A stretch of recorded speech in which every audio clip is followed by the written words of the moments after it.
किसके इंतज़ार में कुंवारी बैठी है माता वैष्णो देवी। तो सुनिए एक कहानी के माध्यम से। माता के अधिकांश स्वरूप सुहागिन की तरह पूजे जाते हैं। फिर माता वैष्णो देवी कुमारी कन्या के रूप में क्यों पूजी जाती हैं? माता वैष्णो देवी के भक्त दुनिया भर से आते हैं और माता से मनोकामना पूर्ति का वरदान लेकर जाते हैं। माता वैष्णो देवी के मुख्य भवन पर पहुंचने से पहले एक अर्धकुमारी गुफा भी आती है, जहां से भक्तों को गुफा के बीचों बीच पार करना होता है। कहते हैं माता वैष्णो देवी के भक्तों के लिए यदि हर बार संभव न हो तो भी कम से कम एक बार तो अर्धकुमारी गर्भ गुफा से पार जरूर कर लेना चाहिए।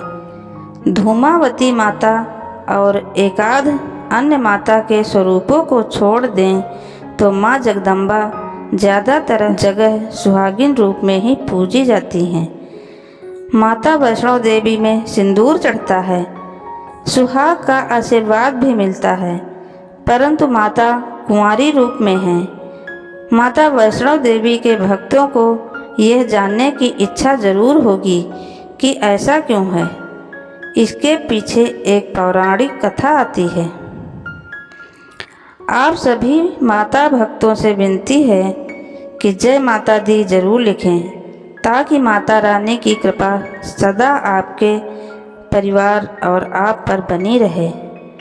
त्रेता युग की बात है। दक्षिण भारत के रामेश्वरम में समुद्र तट पर एक सुंदर सा गांव था। रत्नाकर पंडित जी यहीं रहते थे। रत्नाकर शिव जी और माँ आदिशक्ति के बड़े भक्त थे। गांव शहर में रत्नाकर का मान तो बहुत था, पर कोई संतान न थी।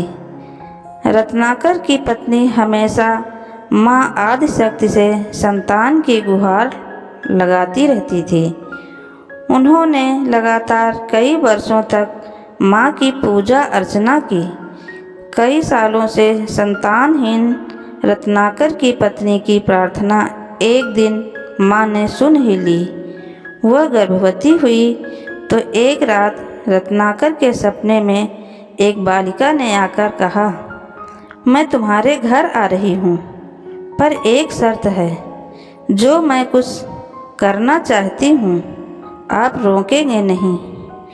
पुजारी और सिद्ध पंडित रत्नाकर को ये आभास हो गया कि माँ आदिशक्ति के सत, रज और तम को दिखाने वाले तीन रूप महासरस्वती, महालक्ष्मी और महादुर्गा ने मिलकर ही इस कन्या का रूप लिया है।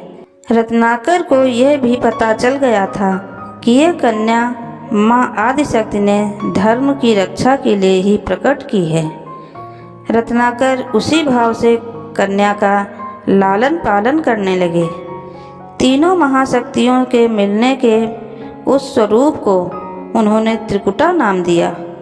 त्रिकुटा का स्वभाव जन्म से ही अनूठा था। बचपन से ही वह पूजा पाठ और धार्मिक कार्यक्रमों को देखकर प्रसन्न होती। अभी 10वां साल शुरू भी नहीं हुआ था कि त्रिकुटा को यह पता चल गया था कि भगवान विष्णु ने भगवान श्री राम के रूप में धरती पर अवतार ले लिया है।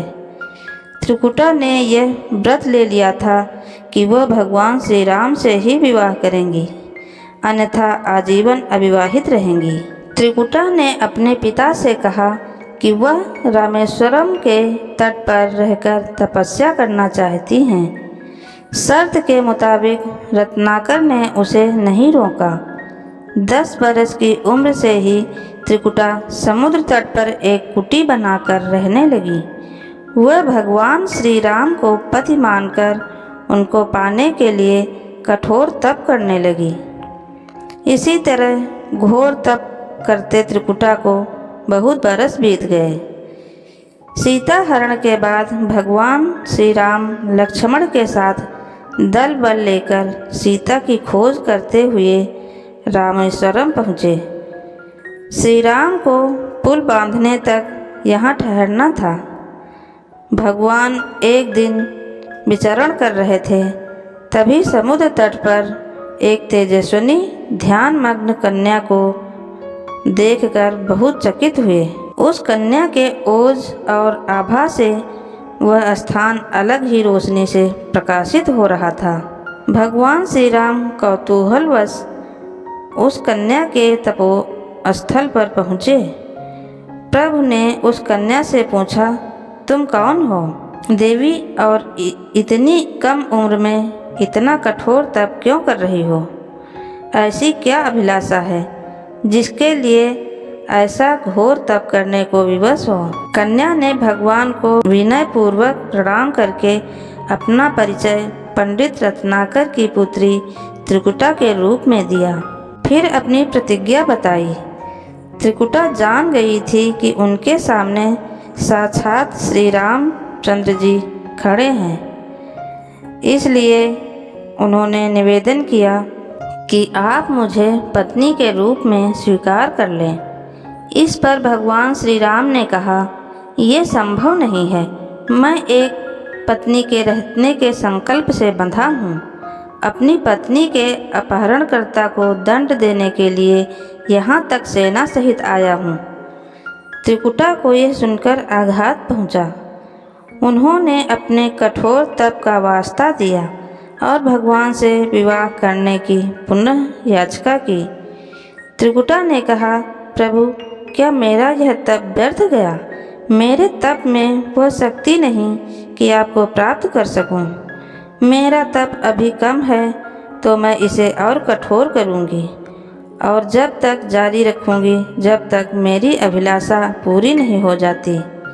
भगवान ने कहा, जब मैं सीता का पता लगाकर लौटूंगा तब तुम्हारे पास आऊँगा। यदि तुम मुझे पहचान लोगी तो मैं तुम्हारी इस बात पर सही निर्णय करूँगा। त्रिकुटा को इस बात से बड़ी प्रसन्नता हुई कि उनका तप सफल है। भगवान ने उन्हें वरण का एक आश्वासन दिया है।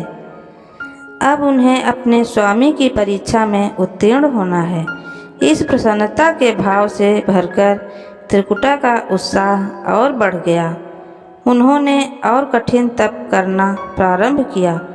उनके तप का प्रभाव ऐसा था कि उनकी कुटी के आसपास का पूरा क्षेत्र एक अलग प्रकाश से प्रकाशित होता था। भगवान श्री राम ने रावण के साथ युद्ध कर उसे हराया। विभीषण को लंका का राजा बनाकर अपनी पत्नी, भाई और समस्त सेना के साथ वह अपने नगर को लौटने लगे। प्रभु लंका विजय के बाद पुष्पक विमान पर सवार होकर लौट रहे थे। उन्हें त्रिकुटा को दिया अपना वचन भी पूरा करना था। रामेश्वरम के तट पर पहुँचते ही भगवान ने विमान रुकवा दिया। सभी कौतूहल में पड़ गए तो प्रभु ने उन्हें कुछ पल की प्रतीक्षा करने को कहा। उसके बाद वह अकेले ही चल पड़े। सारी सेना भगवान की आज्ञा के अनुसार वहीं ठहरकर उनकी प्रतीक्षा करने लगी। श्री राम ने एक अत्यंत बूढ़े ब्राह्मण का वेश बनाया और देवी त्रिकुटा के पास पहुँचे। प्रभु उनके पास कुछ पल रुके पर त्रिकुटा उन्हें पहचान ही न सकी। भगवान ने उन्हें अवसर दिया पर उनकी लीला को देवी त्रिकुटा भांप न पाई। तब भगवान श्री राम अपने असली रूप में आ गए। उन्होंने त्रिकुटा से कहा, देवी, मैं आपको दिए वचन के अनुसार आपके पास आया था, परंतु आप इस परीक्षा में सफल न हो पाई। वैसे भी इस जन्म में सीता से विवाह कर मैंने एक पत्नी व्रत का प्रण लिया है, इसलिए तुम्हारे साथ विवाह तो असंभव ही था। देवी त्रिकुटा कुछ निराश हो गई। भगवान ने उनकी मनोस्थिति समझ ली और मधुर वचन में बोले। भगवान ने कहा, आपको निराश होने की आवश्यकता नहीं। आपका संकल्प पक्का है, इसलिए मैं इसे खाली नहीं जाने दूंगा। इस युग में मैं व्रतधारी होने के कारण विवश हूँ। कलयुग में मैं जब कल्कि के रूप में अवतार लूँगा तब मैं तुम्हें अपनी पत्नी रूप में स्वीकार करूँगा। तब तक तुम हिमालय स्थित त्रिकूट पर्वत पर जाकर तप करो और मेरे अवतार की प्रतीक्षा करो। भगवान ने उन्हें वरदान देते हुए कहा, तुम भक्तों के कष्ट और दुखों का नाश करते हुए इस संसार का कल्याण करती रहो। विष्णु का अंश होने, उनके कुल में अवतार होने तथा विष्णु पूजक होने के नाते सारा संसार तुम्हें माता वैष्णो देवी के रूप में पूजेगा। कलयुग में तुम्हारे लिए कुछ भी अदेय नहीं होगा। जो भी भक्त भक्ति भाव से तुम्हारी पूजा अर्चना करेंगे उन्हें तुम सर्वस्व प्रदान करोगे। भगवान श्री राम यह वरदान देकर चले गए। त्रिकुटा श्री राम से मिले इस वचन से अत्यंत प्रसन्न थी। उन्होंने प्रभु के आदेशानुसार संसार के कल्याण का संकल्प लिया। त्रिकुटा उत्तरी भारत के माणिक पर्वत श्रृंखला की 3 पहाड़ों वाले त्रिकूट पर्वत पर तप के लिए आ गईं। वही माता वैष्णो देवी के नाम से विराजमान हैं। श्री हरि का वरदान होने के कारण वैष्णो माता भक्तों की सभी मनोकामनाएं पूरी करती हैं। इसलिए माता का स्वरूप कुंवारी का है। वह श्री हरि के कल के अवतार की प्रतीक्षा कर रही हैं। उस अवतार के बाद भगवान उन्हें स्वीकारेंगे और संभव है माता वैष्णो देवी को किसी अन्य धाम पर भी स्थान दें और उन्हें कुछ अन्य दायित्व भी दें। ये कथा लोक श्रुति पर आधारित है और दक्षिण भारत की बहुत प्रसिद्ध लोक श्रुति है।